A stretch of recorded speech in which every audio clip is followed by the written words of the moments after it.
Hello and welcome back to another episode of Living Well with Dr. Thanuki.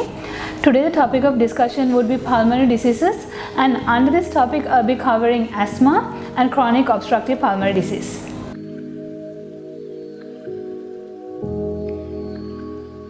Over 23 million people worldwide are affected by asthma, including over 7 million children. Asthma is a chronic inflammatory disorder of the airways, and it can cause varying degrees of difficulty breathing, wheezing, chest tightness and coughing. And genetics and environmental factors do play a role in the development of asthma. And physical activity and exercise can trigger an asthmatic response. Asthma commences in childhood for many individuals, and in children boys are more affected than girls, and in adults women are more affected than men. Hormones are likely to play a role in this shift, and individuals who are obese have an increased likelihood of having asthma.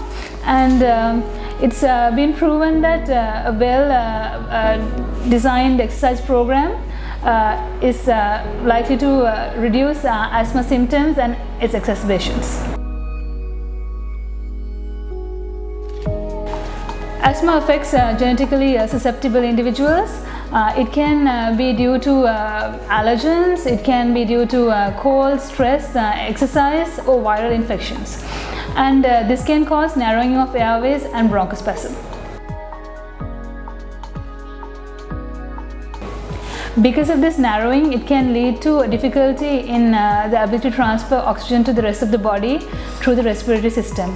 And this can result in symptoms like coughing, wheezing, shortness of breath and chest tightness. And symptoms are usually worse at night and early mornings. And changes to the airway structure can happen because of chronic inflammation. Inflammatory mediators can cause airway hyperresponsiveness and airway obstruction, as in contraction of the airway smooth muscle cells, swelling and secretion of mucus. Asthma can be categorized according to its severity. So it can be divided into intermittent and persistent categories, persistent into mild, moderate and severe. And this is done through evaluation of the frequency of symptoms, nighttime awakenings, the need to use short-acting beta agonists, and asthma exacerbation frequency and lung function. And this is a diagram that shows you how to categorize asthma according to its severity.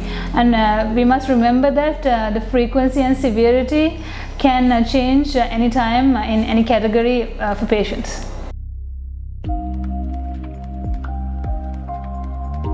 So what triggers asthma? It can be due to genetics, can be environmental factors, house dust mites, pollen, animal dander, cockroaches. They can all trigger asthma. And in children, respiratory infections like RSV, respiratory syncytial virus infection, can cause asthma later in life. And tobacco smoke, exposure through occupation can all trigger an asthmatic response. And exercising outdoors in heavily polluted areas can also cause asthma. And it's been found that consuming less antioxidants, especially less omega-3 fatty acids, have also been identified with being at risk for developing asthma. It is recommended to use dust-proof covers and to wash pillows in hot water, and in allergy season to take antihistamine medications. Avoid food that would trigger an asthmatic response like beer, shrimp and wines. And prior to exercise, it's recommended to have a good warm-up. Common physical findings of asthma include using accessory muscles during breathing, and during normal breathing a lot of wheezing and increased expiration, and Also swelling of the nasal mucosa, mucosal secretions and nasal polyps, and hunched shoulders and chest deformity, and eczema-like skin conditions that represent allergies are common. Asthma can be diagnosed using a spirometer performing pulmonary function tests. Spirometer measures the maximum amount of air or the speed of air that is inhaled or exhaled. In asthma, there is airway narrowing due to inflammation and mucus buildup, and therefore there is decreased airflow. And this can be partially reversed using a short-acting beta agonist or a bronchodilator or a nebulizer. And we must check the peak expiratory flow rate and HIP and assess the patient every 1 to 2 years to see the maintenance of the airway. The severity of the obstruction can be classified according to the ratio of the forced expiratory volume divided by the forced expiratory capacity, that means FVV1 over FVC. So the lower this amount is, the higher the degree of obstruction. And in the case of asthma, FVV1 or forced expiratory volume increases after using bronchodilator. Peak flow meter is to monitor for asthma symptoms and not for its diagnosis. So you must take a personal best value and compare it when you have asthmatic symptoms. So if you have 80% of your personal best value, you are in the green zone or safe zone, and less than 50% you are in danger zone and it's a medical alert and needs intervention immediately. You can undergo allergic testing and avoid those triggers. This would search for specific IgE antibodies that are found in response to common allergens. The pharmacological treatment of asthma can be categorized as short-term or quick relief, or long-term or symptom prevention. In the short-term quick relief category, we use short-acting beta agonists, oral corticosteroids, and anticholinergics like ipratropium bromide. And in the long-term or symptom prevention category, there are also oral corticosteroids, long-acting beta agonists, nedocromil, and leukotriene modifiers, and immune modulators along with it. Corticosteroids are the most potent and effective anti-inflammatory medications available, and the use is recommended for long term when you have severe persistent asthma. Side effects can be headache, mouth infection, and hoarseness. Usually short-term side effects include weight gain, increase in blood pressure, fluid retention, mood changes, and the long-term use can result in hypoglycemia, immune suppression, osteoporosis, and muscle weakness. These are the common medications that are used in the treatment of asthma and their side effects. Quick relief medications include short-acting beta agonists like albuterol or levobuterol, and these usually we use in the case of exercise-induced bronchoconstriction, and this causes bronchodilation, which in turn activates the sympathetic nervous system, causing side effects of tremor, anxiety, and nausea. This is a stepwise approach in the management of asthma pharmacologically. Short-acting beta agonists or quick relief medications can be used up to 3 times in 20-minute intervals, and sometimes even oral corticosteroid is also may be needed. And using these short-acting beta agonists more than 2 times in 1 week can suggest that there is inadequate control of the disease and it has to be managed efficiently. We must educate all patients with asthma to monitor for any symptoms and to adhere to the asthma action plan, which is very important when it comes to exercise induced bronchoconstriction. And we must encourage all clients to stop smoking, because this will improve the asthma. So what is asthma exacerbation? Asthma exacerbation or an asthma attack means an episode of progressive worsening of asthma symptoms, including a progressive worsening of wheezing, shortness of breath, coughing, or chest tightness. And this usually indicates a decreased expiratory airflow. The ones who are at high risk of having exacerbations are those who have had an episode within the past year, where they may have gone to the hospital, the emergency room, or in the ICU needing intubation. This can also include people who have severe obstruction with findings of spirometry, and those who feel frightened and really afraid by asthma, and those who are smokers, who are depressed, females, and those who frequently do not use inhaled corticosteroids can be at a high risk of developing this. This is a modified Borg dyspnea scale with 0 ratings for no breathlessness and 10 for maximal breathlessness, and this can be used to grade the severity of the asthma exacerbation. Danger signs of an asthma attack could be difficulty talking or walking due to shortness of breath, and lips and fingernails turning blue. In this moment, you must take 4 to 6 puffs of the quick relief medication, call an ambulance, or go to the nearest hospital. There are several steps that we must undertake when encountering an individual who is experiencing an exacerbation during exercise.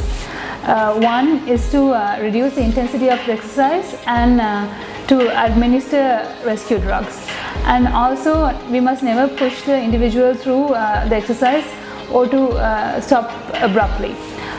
Must provide them with calm support and encourage diaphragmatic breathing, which is breathing in through the nose in deep breaths that extend through the abdomen and out through the mouth.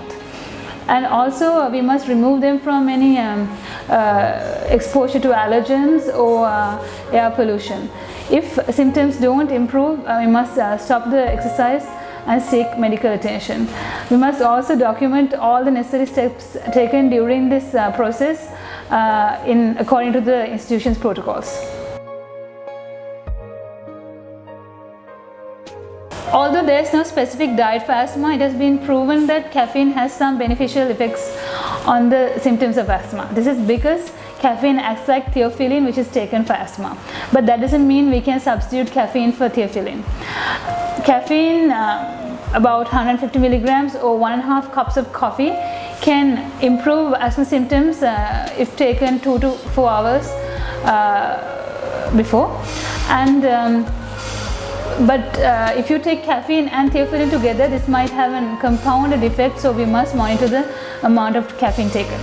Fruits and vegetables have antioxidant properties, so they seem to decrease symptoms of asthma. It is recommended to consume whole fruits and vegetables than antioxidant supplements. And also omega-3 fatty acids decrease inflammation, and it's helpful in managing asthma. But omega-6 fatty acids, obesity, food allergies, and gastroesophageal reflux disease or GERD can also occur with asthma. In those who are obese, there is a decreased functional residual capacity and lung volumes. And there is also decreased airway hyperresponsiveness because of inflammatory changes. And weight loss and bariatric surgery can reverse these effects and improve outcome. Usually weight loss reverses this not because of the reversal of the inflammatory changes, but because of the improvement in lung mechanics.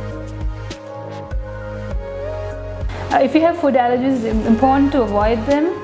For example, avoid cow's milk, nuts, shellfish and eggs. And if you have gastroesophageal reflux disease, it's better to avoid eating right before bedtime, eating spicy food, and decreasing the amount of alcohol consumed. In exercise-induced bronchospasm or exercise-induced asthma, there are symptoms of worsening shortness of breath, wheezing, cough, chest pain, and even chest tightness, and also unexpected endurance problems, and up to 80% can experience these symptoms during exercise. Exercise-induced bronchospasm happens because of hyperventilation of air that is cooler and drier than that of the respiratory tree, and leading to a loss of both water and heat. This can happen right after cessation of exercise, and usually peaks 5 to 10 minutes after cessation of exercise and lasts for about 20 to 30 minutes. A cough that starts 2 to 12 hours post exercise cessation and lasting 1 to 2 days can be mistaken for upper respiratory tract infection. Therefore, we must suspect exercise-induced bronchospasm in individuals who have asthma-like symptoms after exercising in cold, dry environments in vigorous intensities. You should have an asthma action plan ready and follow with it. Exercise-induced bronchospasm can be treated in the following manner. Firstly, you must discontinue or decrease the intensity of the exercise to allow for the administration of rescue medications. You must seek medical advice if the condition is not improving, and also you can continue or resume activity if symptoms improve, if it's not complicated by exposure to pollen, pollutant air or cold.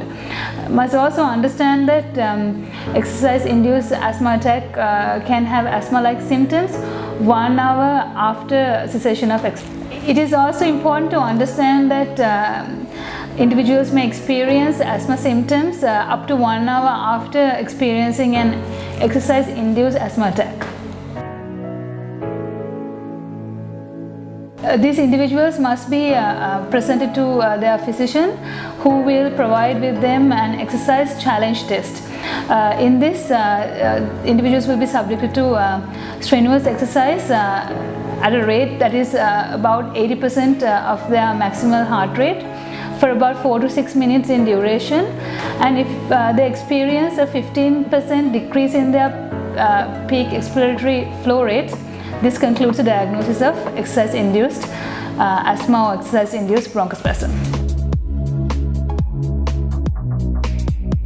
The general guidelines for activity for individuals who have asthma include avoiding triggers that may cause asthma, and having the rescue medications ready for use if necessary, and having an extended warm-up and cool-down period, having adequate hydration before, during and after exercise, practicing diaphragmatic breathing during exercise would all help.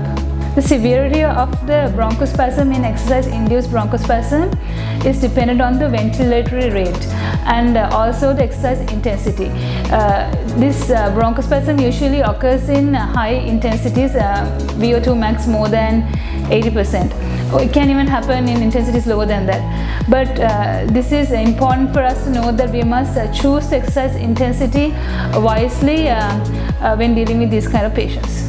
Regular exercise does not decrease the incidence of exercise-induced bronchospasm or improve pulmonary function, but aerobic conditioning decreases asthma attacks by decreasing the ventilatory requirement for a given activity. So asthmatic individuals are encouraged to exercise. For some individuals, certain upper body extremity exercises including arm cranking, rowing or cross-country skiing are not recommended because they have an increased ventilatory demand. But muscle relaxing exercises like yoga are recommended. Physician clearance may be needed in certain cases, especially to control the long-term outcomes of exercise-induced bronchospasm and to decrease its frequency and severity. And pre-exercise treatment may be required in certain cases, for mild symptoms, you can take about 2 puffs of short-acting beta agonists 5 to 10 minutes apart, 20 to 40 minutes before exercise, and you can drink plenty of water to clear the medicine off your throat, and practice hydrating yourself well, and also following a good cool down and warm up during exercises. When it comes to cardiovascular training, it is important to train 2 to 3 times a week in 20 to 30 minute durations, either in continuous duration or in bouts that add up. And later on, after about a month, you can improve this to about 5 times a week and for about 40 minutes in duration. You can swim in non-chlorinated pools. This is also very beneficial for those with asthma because it's warm, and also the horizontal positioning will help to remove any mucus from the bottom of the lung. And leisure hiking, walking and cycling are also more beneficial than intense training. Fitness testing may be required in certain individuals, especially those who have moderate to severe persistent asthma, and this can be done in the form of a 6-minute walking test. And this assesses the functional capacity that you would require to do your day-to-day activities of living. Contraindications for the walking test include unstable angina and myocardial infarction or heart attack in the previous month, resting heart rate of more than 120, systolic blood pressure of more than 180, or diastolic blood pressure of more than 100.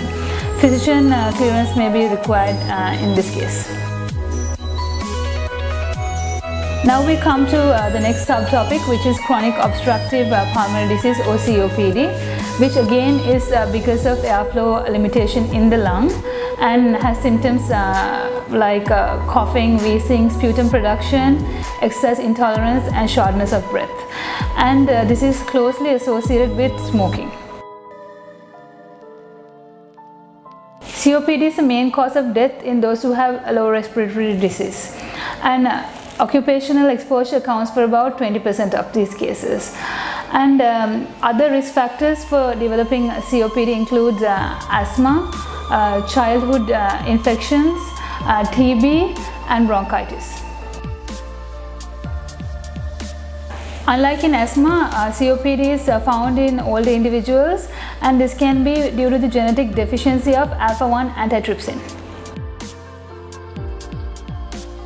COPD is an inflammatory disease in the small airways that has increased airway resistance, and this is because of chronic bronchitis and loss of parenchymal tissues. This is because of emphysema and loss of alveolar attachments and decrease in the elastic recoil. Therefore, there is airway trapping and hyperinflation of lungs and leading to respiratory compromise. There is decreased oxygen in the blood and delivered less to the working tissues, and increased carbon dioxide in the bloodstream, and this causes shortness of breath and also exercise intolerance, and mostly skeletal muscles are affected by this. Skeletal muscles in COPD face the following. There is decreased aerobic enzyme activity, there is decreased amount of type 1 fibers, there is increased cell death or apoptosis, and there is also decreased capillary concentration, and all of these account for the diminished aerobic power in skeletal muscles and leading to early muscle fatigue. Muscle fatigue is more limiting for physical activity than shortness of breath. Again, the signs and symptoms of COPD include muscle fatigue, weight loss and anorexia.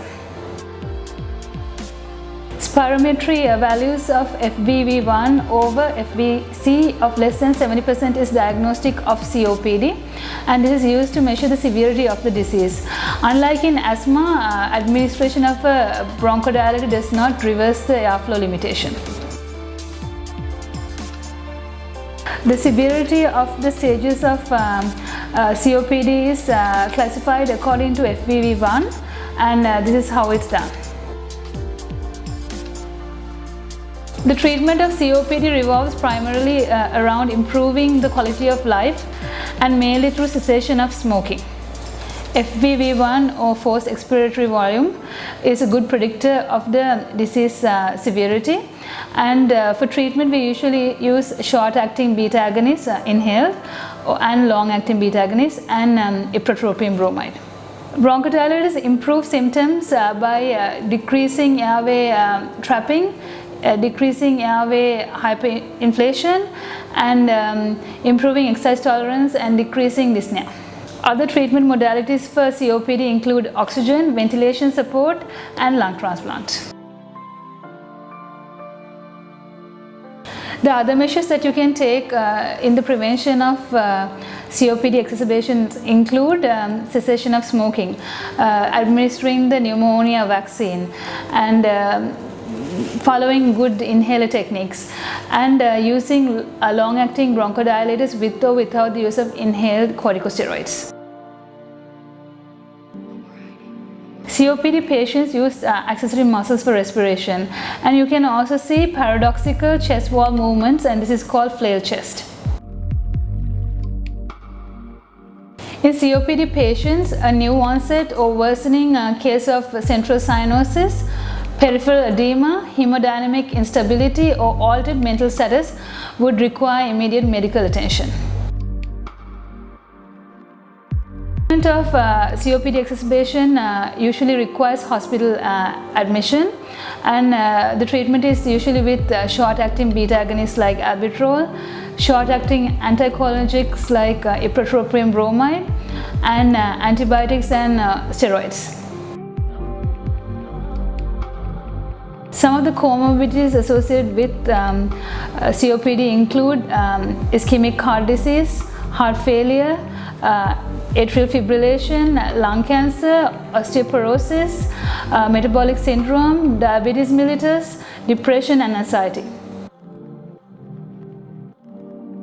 Due to muscle wasting and fatigue, COPD patients will begin to hyperventilate at lower power outputs, and this will cause them to avoid exercise.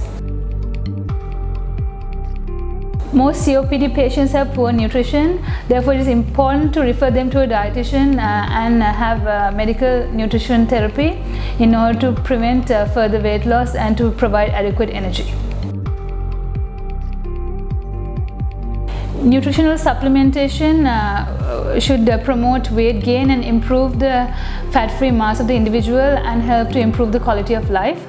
And this can be helpful when you consume food that is rich in protein, vitamins and minerals and fiber, and high in calories. And it is important to consume meals in more frequent durations, small meals in frequent durations, and this will also in return help improve the respiratory muscle strength as well.